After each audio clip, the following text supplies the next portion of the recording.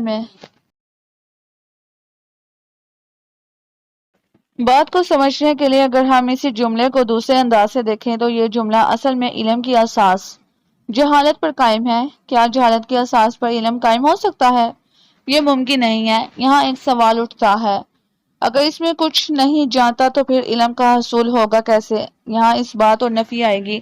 شاہ صاحب، آپ نے فرمایا تھا کہ جو بندہ اس بات کو سامنے رکھ کر چلے گا وہ فنا و بقا کو پا لے گا، جو نفی کو پہلے رکھتا ہے وہ اس بات تک پہنچ نہیں پاتا، بھٹک جائے گا۔ اس پر بات ہو جائے۔ نوجوان نے یاد دلایا، انسان کے وجود پر سب سے بڑی دلیل انسان خود آپ ہی ہے۔ اب یہ لازم ہے کہ یہ اپنا اثبات کرے، جیسے سورج کے لیے اس کی روشنی لازم ہے۔ سورج چمک رہا ہے، یہ سب دیکھ رہے ہیں، سب جانتے ہیں۔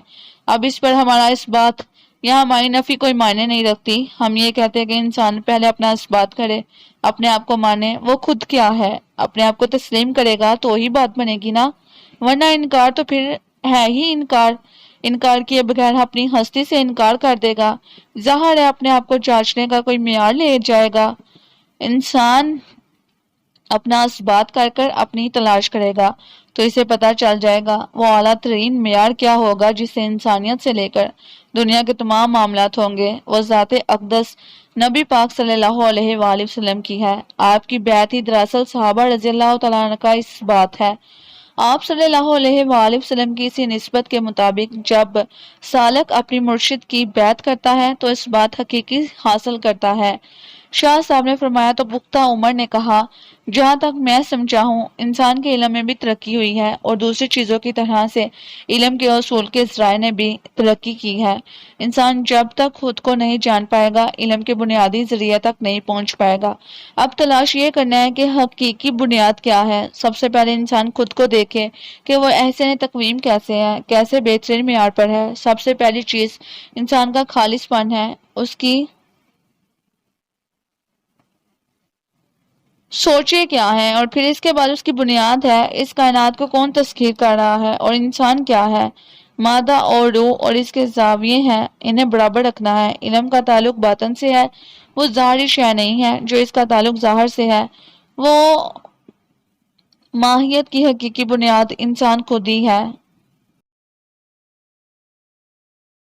وہ ماہیت رکھتے ہیں جیسے خالص پن اس کی بنیاد ہے۔ ایک ہوتی ہے ذات اور اس کی صفت ہوگی تو عمل ہوگا، صفت نہ ہو تو عمل سرزد نہیں ہو سکتا۔ علم کی حقیقی بنیاد انسان خود ہی ہے کیونکہ اس میں تمام تر صفات موجود ہیں، یہی احسن تقویم ہے، اس لیے انسان ہی اپنے آپ کو تلاش کر سکتا ہے۔ شاہ صاحب فرما کر خاموش ہو گئے تو چند لمحوں کے لیے خاموشی چھا گئی۔ اس کا واضح مطلب تھا کہ اب کوئی دوسرا سوال کرے۔ طاہر نے نوجوان کو دیکھا، وہ خاموش تھا۔ تب طاہر بولا، شاہ صاحب ایک چھوٹی سی الجھن ہے، کہتے ہیں کہ عشق کی سمجھ عشق ہی عطا کرتا ہے، کیسے؟ اس کا سوال سن کر شاہ صاحب ذرا لب مسکرائے اور پھر بولے، جب انسان کسی بھی ٹریک پر آتا ہے، اگر کوئی شخص کسی بھی شے کی سمجھ حاصل کرنا چاہتا ہے تو اس وقت تک اسے پوری طرح سے سمجھ نہیں پائے گا جب وہ اس پر عمل نہیں کرے گا یا اس تجربے سے نہیں گزرے گا۔ جو ظاہری شے ہے اس کو اپنے حواس کے ساتھ دیکھ اور برت لے گا، جو باطنی شے ہے اس کا احساس دوسرے کو کیسے ہوگا؟ کسی بھی شے کا ذائقہ ہم کسی دوسرے کو کیسے بتا سکتے ہیں جب تک وہ خود ذائقہ محسوس نہیں کرے گا؟ ایسا ہی معاملہ عشق کا ہے، یہ باطنی معاملہ ہے۔ اس کا حصول کیسے ممکن ہو پاتا ہے؟ کیا کوئی یہ دعویٰ کر سکتا ہے کہ وہ عشق میں مکمل ہے، عشق کی تکمیل بھی ہے؟ طاہر نے پوچھا۔ اگر کوئی شخص عشق کی تسخیر چاہتا ہے، اس میں مکمل ہونا چاہتا ہے، تو اس کے لیے بنیادی مسئلہ یہ ہے کہ پہلے وہ یہ دیکھے کہ وہ علم اور عمل میں کہاں کھڑا ہے۔ جب تک ایک شے اپنے خالص پن پر نہیں آ جاتی، ہم اسے ناقص کہتے ہیں۔ ناقص چیز کامل جذبہ محبت کو لے کر چل ہی نہیں سکتا۔ یہی وجہ ہے جو ہم دیکھتے ہیں 90% لو میرج کامیاب نہیں ہوتی۔ اسے عشق محبت پر جو لوگ کھڑے ہیں وہ بذات خود عشق و محبت کو سمجھ نہیں پا رہے ہیں۔ جتنی دیر تک اس کا اپنا علم ہی ناقص ہے، اسے اپنا ہی انداز غلط ہے، تو پھر یہ عشق کر ہی نہیں سکتا۔ اپنے عشق میں جھوٹا ہے، کسی بنیاد پر کھڑا ہو کر یہ دعویٰ کر رہا ہے کہ وہ خالص ہے۔ کس بنیاد پر یہ دعویٰ کر رہا ہے؟ عشق اور محبت کے لیے ایک بنیاد ہونا ضروری ہے۔ کس بنیاد پر کھڑا ہو تو درستگی آئے گی۔ اگر وہ معیاری درست نہیں ہے تو اسے آگے کیسے چلے گا؟ میرا سوال ابھی تک وہی ہے شاہ صاحب، اسے مزید کھولیں پلیز، طاہر نے عاجزی سے کہا تھا۔ جیسے ہی کوئی عشق کے خزانے تک پہنچنے کی کوشش کرتا ہے یا پہنچتے ہی ہے، اس کا حفاظتی ناگ جو نفس ہے اسے ڈس لیتا ہے، اسے وہاں تک جانے ہی نہیں دیتا۔ وہ سب سے قیمتی خزانہ ہے۔ اندازے کی غلطی نفس کی غلطی ہے، جو علم کی غلطی وہ نفس کی غلطی ہے، کیونکہ جو نفس ہے وہ آیا ہی شیطان کے رنگ پر ہے، نفرت کے رنگ پر۔ اس کا تو کام ہے مار دینا، ختم کر دینا۔ دوسرا اس خزانے کی حفاظت کرنا۔ جب تک انسان اپنے بنیادی مسائل کو حل نہیں کرے گا، اتنی دیر تک اس خزانے تک پہنچ نہیں سکتا۔ انسان کے بنیادی مسائل سے ہم کیا مراد لیں گے؟ اس بار نوجوان نے پوچھا تھا۔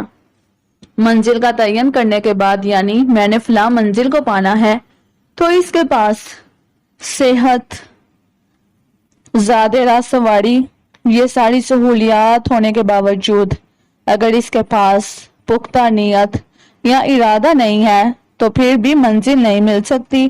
پہلے خالص پن ہے، پھر وہ کسی سفر پر نکل سکتا ہے۔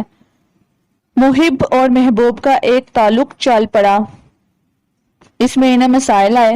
مسائل اس لیے آئے کہ انہیں محبت کی سمجھ نہیں۔ یہاں ضرورت یہ ہے کہ خالص محبت کیا ہے، عشق خالص کیا ہے۔ یہ جو مسائل اور الجھنیں آ رہی ہیں نا، یہ کیوں ہیں؟ انہیں حل کیسے ہونا چاہیے؟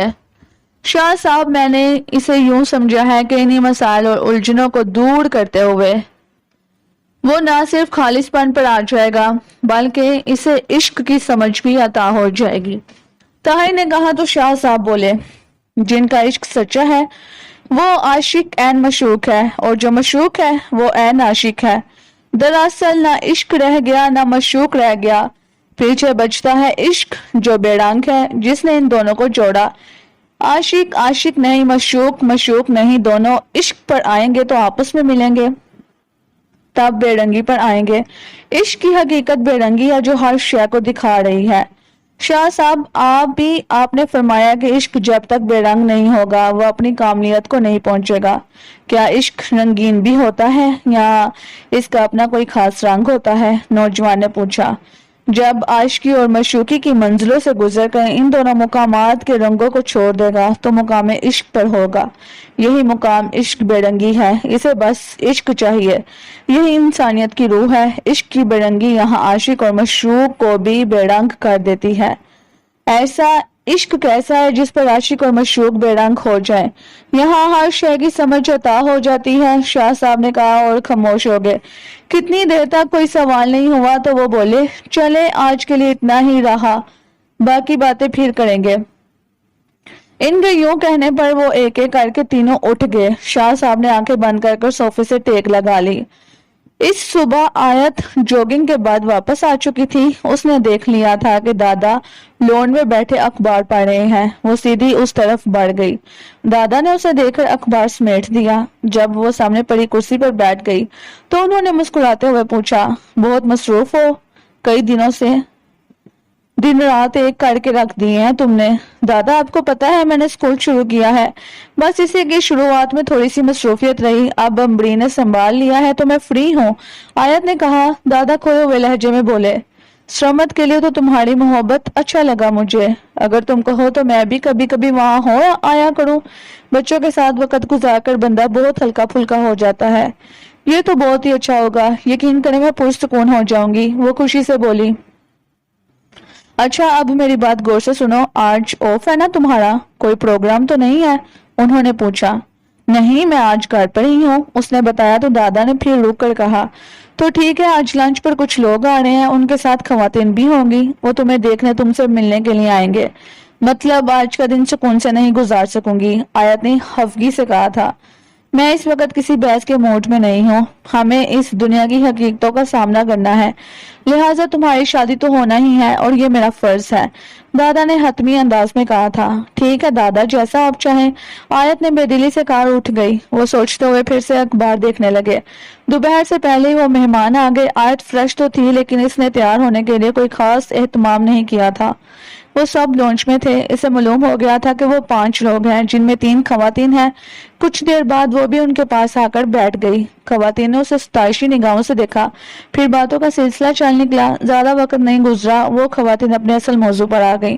وہ اس کے بزنس کے بارے میں پوچھنے لگی۔ وہ یہ جاننا چاہتی تھی کہ کس قدر دولت کی مالک ہے آیت۔ آیت ان لالچی لوگوں کے بارے میں جانتی تھی کہ ایسے لوگوں کے ساتھ کس طرح سے بات کرنی ہے۔ وہ انہیں کی سنتی رہی، خود اس نے کوئی بات نہیں کی۔ جب وہ لوگ واپس لانچ میں آ کر بیٹھے تو ان میں سے بڑی خاتون نے دادا سے مخاطب ہو کر کہا، ہمیں تو آیت بیٹی بہت پسند ہے، اب آپ بھی ہمارے ہاں چکر لگا لیں۔ جی بالکل، میں آتا ہوں کسی دن آپ کے ہاں، انہوں نے کہا۔ ہاں ہاں ضرور، بلکہ جلدی تشریف لائیے تاکہ یہ معاملہ جلدی طے ہو جائے، ایک دوسری خاتون نے مسکراتے ہوئے رائے دی۔ تو تیسری خاتون نے پوچھا، اچھا ایک بات بتائے بھائی صاحب، شادی کے بعد یہ آپ کا بزنس کون دیکھے گا؟ آیت بیٹی ہی دیکھے گی، یہ سارا بزنس اسی کا ہی تو ہے، دادا نے کہا تو اس خاتون کی آنکھوں میں چمک آ گئی۔ اس پر آیت دل ہی دل میں مسکرا دی۔ کچھ دیر مزید باتوں کے بعد وہ لوگ اٹھ گئے۔ دادا انہیں الوداع کرنے باہر تک چلے گئے۔ آیت اپنے کمرے میں چلے گئی۔ شام ہونے کو تھی جب وہ لون میں بیٹھی ہوئی تھی، ایسے میں دادا اس کے پاس آ گئے۔ انہوں نے بیٹھتے ہوئے کہا، کیا آج آنے والے مہمانوں کے بارے میں سوچ رہی ہو؟ اس پر وہ دیدہ سے مسکرا دی۔ ان مہمانوں کا خیال تو دور دور تک اس کے ذہن میں نہیں تھا۔ اس وقت تو وہ یہی سوچ رہی تھی کہ آج اگر وقار حسین ہوتا تو کیا وہ اس سے شادی کر لیتی؟ دادا اس کے چہرے کی طرف دیکھ رہا تھے، ان کا دل رکھنے کو وہ بولی، ہوتا ہے ایسا، فطری بات ہے۔ تبھی دادا نے اسے رائے لینے کے لیے پوچھا، کیسے لگے لوگ؟ وہی عام سے لالچی جنہیں مجھ سے نہیں میری دولت سے مطلب ہے، کیا آپ کو ایسا نہیں لگا؟ وہ مسکراتے ہوئے بولی تو دادا سوچتے ہوئے بولے، ہاں مجھے بھی ایسا لگا، مگر بیٹی ایسا تو ہوگا، لوگ ہماری حیثیت دیکھ کر ہی ہم سے بات کرتے ہیں نا۔ یہ تو آپ نے ٹھیک کہا، لیکن جب ایک لڑکی کم حیثیت اور دولت کی زیادہ ہوگی تو کیسے ایک لڑکی کو عزت مان اور وقار ملے گا؟ جب دولت معیار ہی ہوگی تو پھر میں جانتا ہوں بیٹا، ہماری کمیونٹی میں دولت ہی دیکھی جاتی ہے، سمجھ لو کہ یہ ایک روایت ہے، اس کی تو سمجھ ہے، لیکن کہیں دوسری کمیونٹی میں جائیں گے تو شاید وہاں کی ہمیں سمجھ نہ آ سکے۔ دادا نے اس کی بات سمجھ کر اسے سمجھاتے ہوئے کہا تھا، یہ تو ہے، لیکن اویس نے تو آیت جواب میں کچھ کہنے والی تھی کہ دادا ایک دم سے غصے میں آتے ہوئے بولے، اویس نے تو کیا خاندان ٹوٹ گیا؟ کہاں بڑا بڑا گھر تھا اور اب ہم دونوں تنہا۔ پھر وہ خود پر قابو پاتے ہوئے لہجے کو پرسکون بناتے ہوئے بولے، میں نے اس پر بھی سوچا ہے، فرض کرو میں کسی غریب خاندان سے کسی لڑکے کو تمہارے لیے چن لیتا ہوں، تب کیا ہوگا؟ فطری سی بات ہے، وہ اپنی خواہشات پوری کرنے میں لگ جائے گا۔ ہمارا معاشرہ ایسا نہیں ہے کہ یہاں عورت کو اس کی خواہشات کو اس کے ہونے کو تسلیم کرے، یہاں گھوم پھر کر قربانی عورت کو ہی دینا پڑتی ہے۔ تم کیوں نہیں سمجھتی اس بات کو؟ ورنہ یہ معاشرہ ہی اسے کہیں کا نہیں چھوڑتا۔ دادا آپ پریشان مت ہو، جیسا آپ بہتر سمجھے، میں کچھ نہیں کہوں گی۔ اس نے یوں کہا تھا جیسے اسے اپنے دادا کی مجبوری سمجھ آ رہی ہو۔ وہ چند لمحے بیٹھی رہی، پھر اٹھ کر اپنے کمرے میں چلے گئی۔ وہ اپنے دادا کو بھی دکھ نہیں دینا چاہتی تھی، لیکن اسے پورا یقین تھا کہ وہ دادا اپنی مرضی سے کچھ بھی نہیں کریں گے۔ طاہر کے معمولات بدل چکے تھے، کبھی کبھی وہ سارا دن ہی گھر پر پڑا رہتا تھا، یہاں تک کہ اپنے بیڈ روم سے بھی نہ نکلتا، اور کبھی صبح سویرے ہی باہر چلا جاتا، شام تک نہ پلٹتا تھا۔ علاقے سے بہت سارے لوگ آتے، کسی سے مل لیا جاتا اور کسی سے نہیں۔ سارے معاملات اپنے ملازم نما سیکرٹری کے سپرد تھے۔ اسے یہ بھی خیال نہیں تھا کہ اس کے اثرات اس کی سیاست پر بھی پڑ رہے ہیں۔ وہ سمجھ رہا تھا کہ ایسا کیوں ہو رہا ہے۔ جب سے اس نے ہوش سنبھالا تھا تب سے اس عمر تک اسے یاد نہیں تھا کہ وہ اپنے آپ سے اس قدر بے گانہ ہوا ہو۔ ایک عجیب طرح کی بے چینی اسے لگ گئی تھی۔ اسے اپنی بے چینی کی پوری طرح سے سمجھ بھی تھی۔ اس کی ابتدا تو انہی دنوں میں ہو گئی تھی جب آیت النساء پہلی بار ملی تھی اور پھر گم ہو گئی تھی۔ افسوس